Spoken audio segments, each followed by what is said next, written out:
काळोखात उड्या मारणारे खूप जण आहेत, पण एक गोष्ट नक्की तुम्हाला माहिती आहे की काळोखात जरी तुम्ही उडी मारली तरी काळोख फार टिकणार नाही, कारण आता तुमच्या हातामध्ये मशाल आहे. लोकांना जे वाट चुकलेत त्यांना असं वाटते की एकाच मार्गाने गेलं म्हणजे आपल्याला मोक्ष मिळतो. नाही, अजिबात नाही. महाराष्ट्रावरती अन्याय करून कोणाला मोक्ष नाही मिळणार. काय लावायचं तो सोक्ष मोक्ष आम्ही इकडेच राहू. काय व्हायचं ते होईल, बघू ना आपण. आणि ही जी काही सगळी परिस्थिती आहे, आज संजय आपण सकाळी राहुल गांधींनी पत्रकार परिषद घेतली, मला पूर्ण बघायचे. पूर्ण व्यवस्थित त्यांनी त्यांचं ते जे काही ढोंग आहे बहुमताचं ते फाडून टाकलेलं आहे. कारण हा पराभव कोणालाच पटलेला नाही. आपल्याला जसं पराभव पचलेला नाहीये, पटलेला नाही, तसं त्याने विजय सुद्धा पटलेला नाही. कारण एवढं बहुमत मिळालं तरी सुद्धा मुख्यमंत्री कोण हे ठरवायला 1 महिना लागला. मुख्यमंत्री झाल्यानंतर कोणाला काय मिळणार, वाटा तुझा वाटा किती, माझा वाटा किती. त्याच्यानंतर पालकमंत्री पद अजून ठरत नाहीये काही ठिकाणची. ही सगळी खेचाखेची करणं, याला तुम्ही बाळासाहेबांचे विचार म्हणता आणि बाळासाहेबांचे विचार मानता.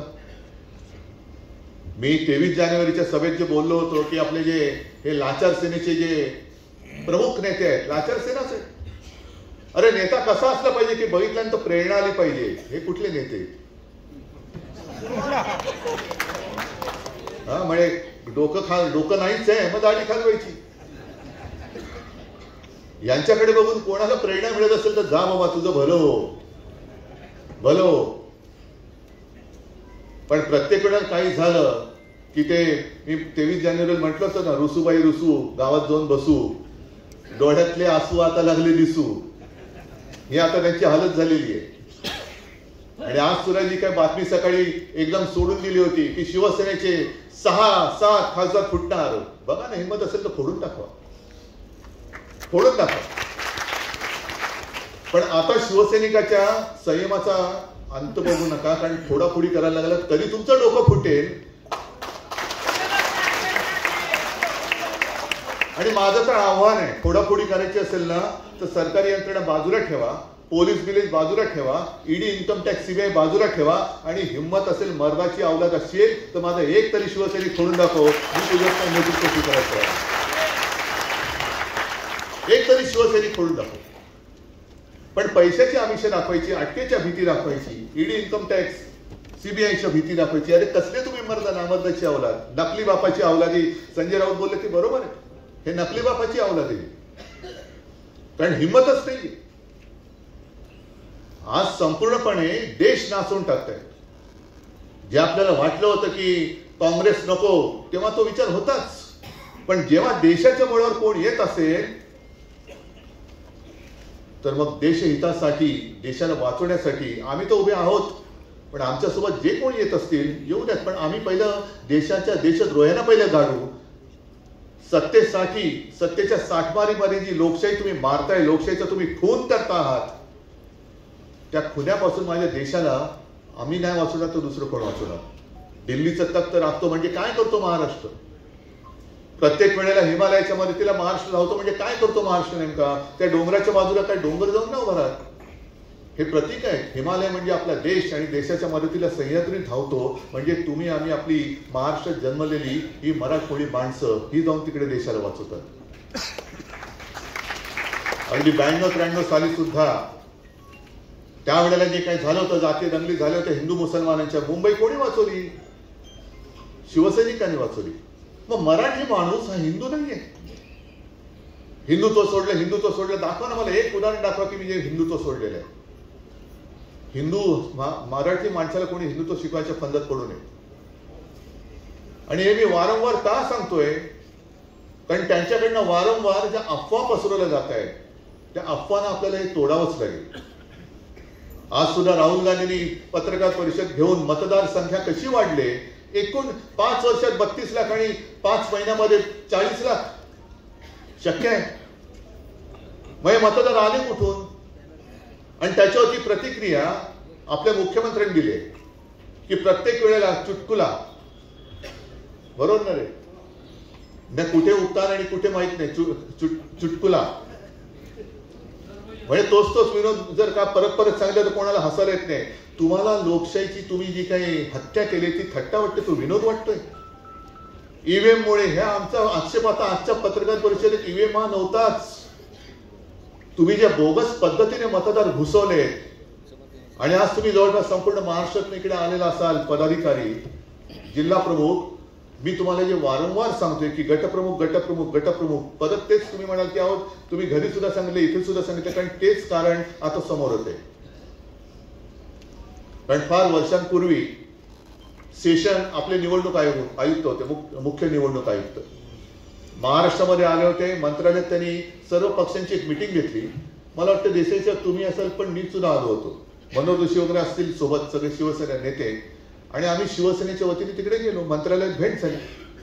मग त्यांनी काय करायला पाहिजे, काय करायला नको, ह्या सगळ्या गोष्टी सांगितल्यानंतर चहा पाण्यासाठी आम्ही जेव्हा बसलो तेव्हा मला बाळासाहेबांनी सांगितलं होतं की त्यांना मुद्दामून सांग की माझ्या देशात बांगलादेशी मतदान कसा करू शकतो.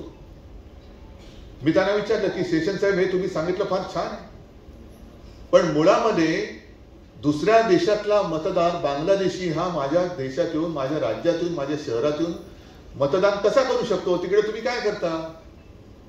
त्यांनी माझ्याकडे बघितलं आणि मला म्हणाले की एक काम कर, तू त्यांना रेशन कार्ड द्यायचं थांबव. तू म्हणजे राज्य सरकार, मी नाही तर उद्या परत बातमी आहे उद्धव ठाकरे बांगलादेशांना रेशन कार्ड देतात म्हणून, आणि हे वाक्य तोडून हे सुद्धा फिरवतील. ते एवढे नीच आहे बिनबापाची.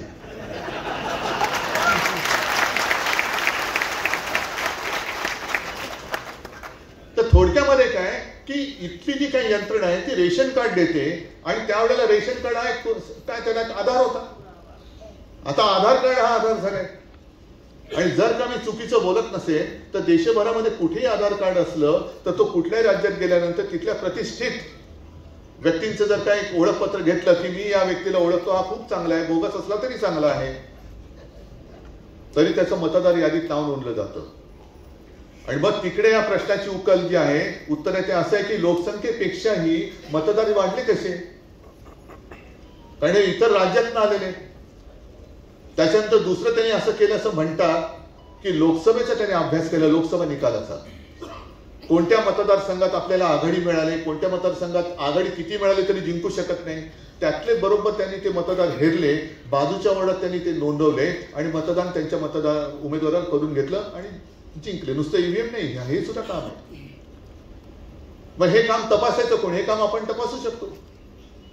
सातत्याने मी जे सांगतोय, मुद्दामून या चॅनल समोर सांगतोय, कारण प्रत्येक मतदाराचं एक कर्तव्य आहे, प्रत्येक पक्षाच्या कार्यकर्त्याचं एक कर्तव्य आहे की माझ्या मतदार यादीत अचानक हा माणूस घुसला तो कोण आहे, कुठे राहतो. कारण आता जे नोंदले गेलेले मतदार आहेत, गेल्या वेळेला त्यांनी जे काही मतदान केलं असेल, मला नाही वाटत त्यांना सहजासहजी आता वगळता येईल. त्याच्यासाठी खूप मोठा अभ्यास करावा लागेल आणि खूप मोठा संघर्ष करावा लागेल. लोकशाहीची हत्या म्हणतोय ती हीच आहे की लोकशाही जिथे तुम्ही माझा पक्ष चोरला तिकडे लोकशाही चोरलेली दाखवून तुम्ही तुमच्या जितमय्या म्हणून करत असाल तर हा विजय तुमचा विजय नाही, तुमचा पराभव झालेला आहे. पण केवळ सगळ्या यंत्रणा तुमच्या ताब्यात आहेत म्हणून, आणि म्हणून जसा तुम्ही माझा पक्ष फोडतात तशीच तुम्ही माझ्या देशाची सुद्धा वाट लावून टाकतात. काय शेवटी करणार काय, आंदोलन तर झालीच पाहिजे. मी तर सगळ्यांना सांगतो की एक काम करा, जसं अंबादासने केलं ना जनता दरबार, अंबादास हे काम चालूच ठेवायचं. सगळ्यांना सांगतो चालूच ठेवायचं, कारण आपण जनतेला बांधलेलो आहोत. मी भाजपला सोडले, हिंदुत्व नाही सोडलेलं, राष्ट्रीयत्व नाही सोडलेलं, मी सोडू शकत नाही. पण हिंदुत्वाचा बुरखा पांघरून जर कोणी माझ्या देशाच्या नरडीचा घोट घेत असेल तर त्याला मग मात्र मी कट्टर कट्टर कट्टर हिंदू आणि राष्ट्रप्रेमी म्हणून त्याच्या नरडीचा घोट घेतल्याशिवाय राहणार नाही, ही शपथ घेऊन आपल्याला बाहेर पडलं पाहिजे. अनेक त्यांनी थापा मारल्या झाले. तुम्ही ग्रामीण भागात आले तर इथले समोर माझे बुलढाण्याचे वगैरे लोक दिसत आहेत, बरोबर आहे ना. मराठवाड्यातली आहेत. सोयाबीनला भाव मिळतोय नाही, कापसाला मिळतोय 1 रुपयात पीक विमा, त्याच्यात घोटाळा. तरी आज का काल अमरावतीमध्ये आंदोलन झाले, नाशिकला आंदोलन झालं, सगळीकडे आंदोलन होते. कारण एक तर तुम्ही चोरून तुमचा विजय मिळवलाय, पण लोकांचे प्रश्न काय, लोकांचे प्रश्न तसेच आहेत. आणि विरोधी पक्ष नेता जो असतो त्याचं काम हेच असतं की अशी फसली गेलेली जनता असेल आणि सत्तांध झालेले सत्ताधारी असतील तर त्यांच्या मध्ये तो ठाम सह्याद्री सारखा उभा राहायला पाहिजे की याद राख, माझ्या जनतेवरती अत्याचार केलं असतं माझ्याशी गाठ आहे. ह्याला विरोधी पक्ष नेता म्हणतात. आणि ते काम अंबादास तुम्ही करतायत, आपले सगळे शिवसैनिक करतायत. 1 रुपयात पीक विमा घोटाळा, पीक विमा योजना त्याच्यामध्ये घोटाळा झालेला आहे. त्याच्यानंतर आत्ताच येताना मी बातमी वाचली की लाडकी बहीण 5 लाख महिलांचे अर्ज आता बाद ठेवलं, अपात्र 5 लाख. मग ते जे काय मतं त्यांना, जर का लाडक्या बहिणीने त्यांना विजय मिळवून दिला असेल तर ही लाडक्या बहिणीची फसवणूक नाही तर दुसरं काय होतं. बहिणीने सगळं जाऊन विचारलं पाहिजे. जा 3 भाऊ होते ना, जॅकेट भाऊ, दाढी भाऊ, तेव्हा भाऊ, जा विचारलं त्यांना. तेव्हा काय भाऊ वर्दी झाली होती, मीच तुझा भाऊ, मीच तुझा भाऊ. पण ही सगळी 5 लाख म्हणजे आतापर्यंत 5 लाख महिलांना अपात्र ठरवलेले. ही बातमी आता ऑनलाईन वाचली मी. मग त्यांना दिलेले पैसे तुम्ही घेणार परत असाल आणि यापुढे जर का लाभ देणार नसाल तर त्यांनी दिलेली मतं सुद्धा तुम्ही तुमच्या पक्षाच्या मतदान यादीतनं किंवा मतदान संख्येतनं वगळणार आहात का? कारण तुम्ही फसवून घेतलेली मतं. अनेक आपला महाराष्ट्र एवढा काही उपराटा नाहीये की कोणी काही केलं तर त्याचे उपकार तो विसरत नाहीये. मी समजू शकतो. आता तुम्ही जे काय अंबादास तुमच्या फिल्म मध्ये फोटो दाखवले, साध्या साध्या कारण एक ठिकाणी मी सुद्धा आहे त्याच्यामध्ये. समोर त्या शेतकरी महिला बसल्या होत्या, कामगार महिला मजूर, शेतमजूर. आणि त्यांना मी विचारलं की काय ताई तुम्ही आता खुश असाल ना, लाडकी बहीण योजना आलेली आहे. तिने एकीने सांगितले की कसल्यामुळे 1,500 रुपयामध्ये घर चालतं वय. तिच्या बाजूला तिचं पोर बसलं होतं, 5-6 वर्ष, 4-5 वर्षाचं असेल. याची ऍडमिशन करायची, याला शिकवायचं, याला शिकायचंय. 1,500 मध्ये काय शिकवणार मी? सुदैवाने तिकडे आपला शिवसैनिक होता, काय त्याचं नाव, अंबादास भालेकर. मला म्हणाल साहेब काळजी करू नका, मी करतो काहीतरी. आणि मला वाटतं 15 दिवसात अंबादासनी मला फोन करून सांगितलं की साहेब त्या मुलाला आपण शाळेत ऍडमिशन केली, त्याच्या शिक्षणाचा खर्च आपण करतो. मग 1,500 रुपये तुम्ही तेव्हा निवडणुकीच्या तोंडावरती माझ्या बहिणीला मी लाच म्हणत नाही पण फसवणूक म्हणून केली तुम्ही, ओवाळणी देतो. मग ती बहीण सुद्धा म्हणाली की काहीच नाही तर हा देतोय, मग ह्याला नाही कसं म्हणायचं. दिलं, मग दिली असतील मत, दिली असं माझं म्हणणं नाही. कारण बहीण सुद्धा माझी हुशार आहे. फसवा कोण आणि खरा कोणाची ओळखते. पण ह्या ज्या काही गोष्टी आहेत ना त्याला तर वाचा फुटली पाहिजे. ठीक आहे, निवडणुका येतात, निवडणुका जातात, हार जीत होत असते, पण ही हार नाहीच आहे. आपण जिंकलेलो आहोत. कारण लोकांच्या मनात आज सुद्धा शिवसेना आहेच आणि आपली शिवसेना आहे.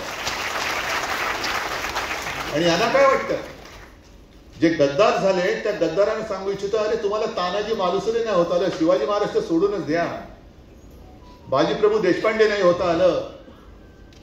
पण खंडोजी खोपडे व्हायला सोपं असतं. ते खंडोजी खोपडे तुम्ही झालात, सूर्याजी पिसाळ तुम्ही झालेला आहात. आणि लोकसभा निवडणुकीच्या वेळेला ओमराजेंनी एक चांगलं भाषण माझ्यासमोर केलेलं. ओमराजे म्हणाले की सूर्याजी पिसाळ नाव घेतलं आपण काय म्हणतो, खंडोजी खोपडे. मग त्यांना 400 वर्ष झाले तरी सुद्धा गद्दारीचा शिक्का पुसला जात नाही. यांनी काल केलेली गद्दारी यांचा शिक्का कधी पुसला जाणार.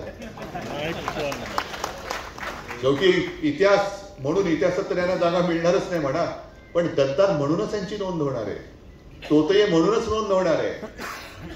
त्याच्यामुळे खंडोजी खोपडे व्हायला खूप सोपं असतं. पण बाजीप्रभू देशपांडे माहितीये मी मरणार आहे, पण माझा राजा तो सुरक्षित पोहोचला पाहिजे. कारण तो जगला तर माझं राज्य, माझी माता, भगिनी, बांधव सगळे सुरक्षित राहणार आहे. तानाजीला सुद्धा माहिती होतं की आपण मरू, पण माझा भगवा मी खाली नाही टिकू देणार. अरे भगवा विकणारी ही नतद्रष्ट अवलाद, तुम्ही काय आम्हाला हिंदुत्व शिकवताय? मरण समोर दिसत असताना सुद्धा लढणारे शिवरायाचे मावळे त्यांच्यापासून जरी प्रेरणा घेतली तरी मी म्हणेन तुम्हाला शिवबंधन म्हणजे काय असतं ते कळेल. ते त्याला म्हणतात शिवबंधन. तेव्हा काही निवडणुका नव्हत्या.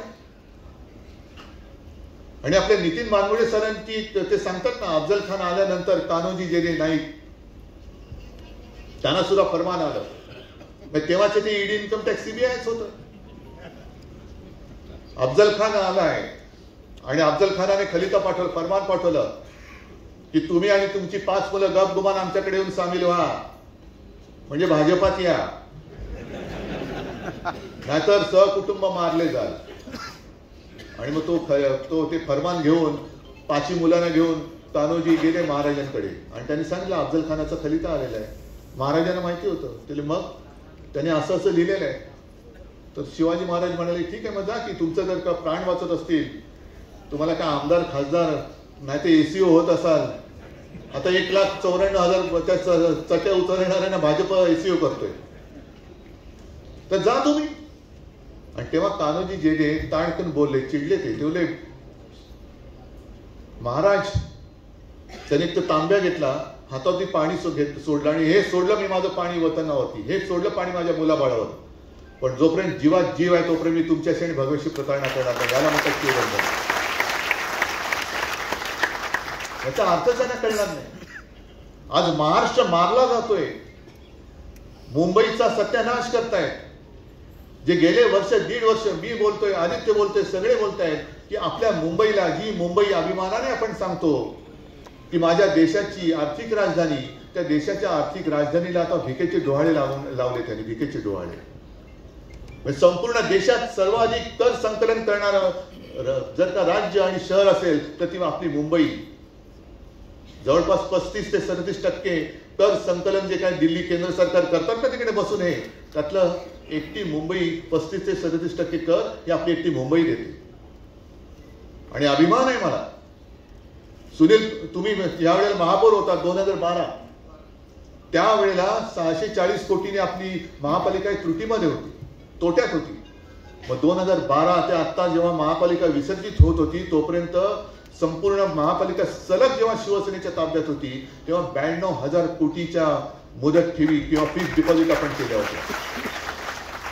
हा कोस्टल रोड जो केलेला आहे ते यांचं कोणाचं नाही. ना मोदींचा एक पैसा आहे, ना देवेंद्र फडणवीसांचा एक पैसा आहे, ना गद्दाराने एक पैसा टाकलाय. तो आपल्या मुंबई महापालिकेने टाकलेला पैसा आणि त्यातच केलेला हे काम आहे. आणि 90,000 कोटीच्या ठेवी असलेली महापालिका आता त्या ठेवी त्यांनी 80,000 कोटीवर आणल्या. मधल्या 1-1.5 वर्ष, 1 वर्षापूर्वी आपले माननीय पंतप्रधान येऊन गेले आणि त्यांनी सांगितलं बँक में पैसा रखकर विकास नाही होता जी. पण आता जो काय विकासाच्या नावाखाली भ्रष्टाचाराचा धुरळा उडालेला आहे, एक तर 92,000 कोटीच्या 80,000 कोटीपर्यंत आणले, आणखी ते खाली जाणार. पण त्याच्या समोर जवळपास 2,30,000 कोटीपेक्षाही जास्त देणी या नादान सरकारने करून ठेवलेले. 2,30,000 कोटी. आणि मी जर का चुकत नसेल तर सुनील तुम्ही सांगा, दरवर्षी आपल्या मुंबई महापालिकेचा जो काय महसूल आहे तो 40,000 कोटी. त्यातला 30,000 कोटी हा आस्थापनावरती जातो, पगार बिगार सगळ्या याच्यावरती. म्हणजे आपल्या विकासाला 10,000 कोटी मिळतात. आधीच 1.25 लाख 2.5 लाख कोटी यांनी जर का देणं करून ठेवलं असेल तर मोजा ना तुम्ही, पाडा मोजा. 10 × 10, 10 × 20, 10 × 30, जवळपास 23 वर्ष ह्या आजच्या कामाची देणी मुंबई महापालिका फेडत बसेल. कोणी केले हे पहा, कोणाच्या खिशात पैसा गेला. बैंक में पैसा रखकर विकास नहीं होता है तो फिर क्या कॉन्ट्रैक्टर के जेब में पैसा डालकर विकास होने वाला है? अदानीच्या घशात मुंबई घालून विकास होणार आहे? आज सुद्धा आणखीन एक बातमी आहे की धारावीच्या पुनर्विकासासाठी जेवढी जमीन पाहिजे त्याहीपेक्षा अधिक जमीन आणखीन अदानी मागतायत. द्या. त्यावेळेला इंग्रजांच्या काळामध्ये मुंबई आंदण दिली होती, आता तुम्ही अदानीला आंदण देता. लढणार कोण? उभं कोण राहणार? आणि म्हणून शिवसेनेच्या मुळावरती घाव घालण्याचा प्रयत्न ते करतायत. कारण त्यांना माहिती आहे शिवसेना आहे आणि ज्या शिवसेनेचं प्रमुख पद आहे ना उद्धव बाळासाहेब ठाकरेकडे आहे. बाळासाहेब ठाकरे यांचा पूर्ण इतिहास तुम्हाला माहिती आहे. बाळासाहेबांच्या वडिलांचा इतिहास तुम्हाला नसेल माहिती तर सांगतो की संयुक्त महाराष्ट्राच्या चळवळीमध्ये पहिले 5 जे नेते होते त्याच्यात माझे आजोबा होते प्रबोधनकार केशव सीताराम ठाकरे. त्यावेळेला तेही तुरुंगात गेले होते. आणि अशा घरात जन्मलेला माणूस जोपर्यंत तुमच्या समोर ठामपणे उभा आहे तोपर्यंत मी मुंबई तुम्हाला गेल्याला देणार नाही, म्हणजे नाही, अजिबात नाही. आणि म्हणून उद्धव ठाकरेला एकटा पाडा. मराठी माणसाची ताकद, बटेंगे तो कटेंगे, हे आपल्याला वाटलं हिंदू मुसलमान, नाही, आपल्या मराठी माणसात त्यांनी लावली ही कलागती. म्हणजे चांगल्या संस्था आता मुंबई महापालिका तोडून टाकली, फोडून टाकली. जवळपास हॉस्पिटल्स आता त्याचं खाजगीकरण करायला चाललेत. महापालिकेचे हॉस्पिटल्स आहेत, राज्याचे हॉस्पिटल्स. मग भगवतीच करणार का? चालत नाही, चालू शकत नाही. मग साधा माझा प्रश्न आहे, महापालिकेचे हॉस्पिटल चालत नाही म्हणून जर का खाजगीकरण करत असाल तर उद्या महापालिका नाही चालत, मग ती अदानीला दिली तर?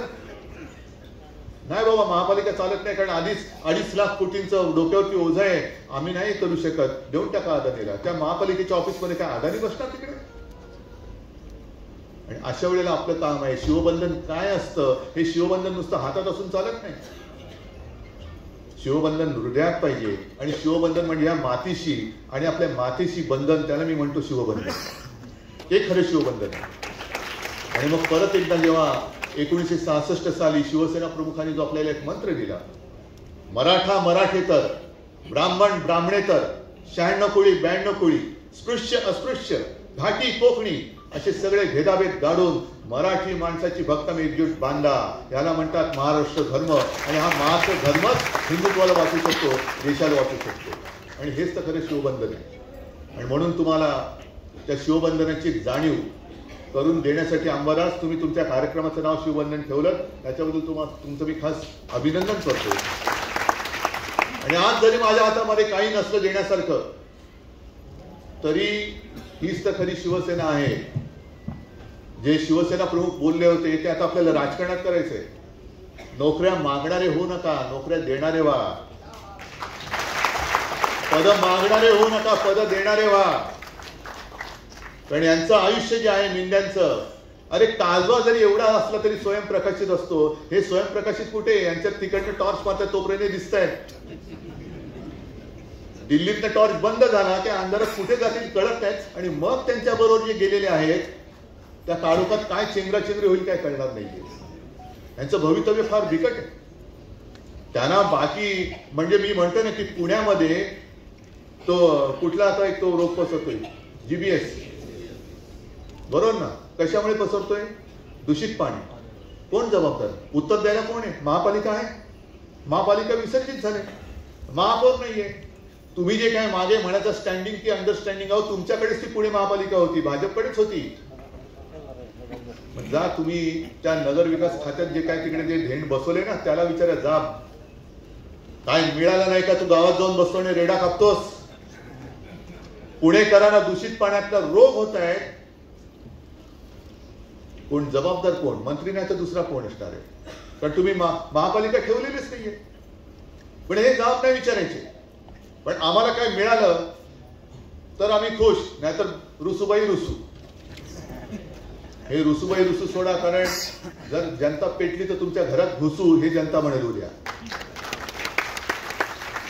अशा पद्धतीने हा जो काय कारभार चाललेला आहे, त्या कारभाराला जर उत्तर द्यायचं असेल तर हातामध्ये शिवबंधन आणि भगवा घेऊनच आपल्याला उतरावं लागेल. बाकी बोलण्यासारख्या अनेक गोष्टी आहेत.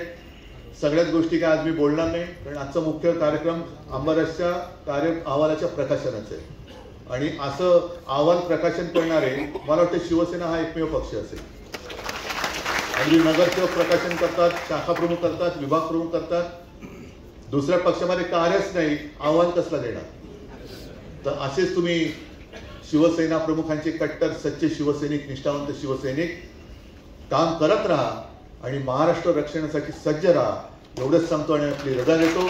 जय हिंद, जय महाराष्ट्र. धन्यवाद. शिवबंधन या कार्य अहवालाच्या प्रकाशन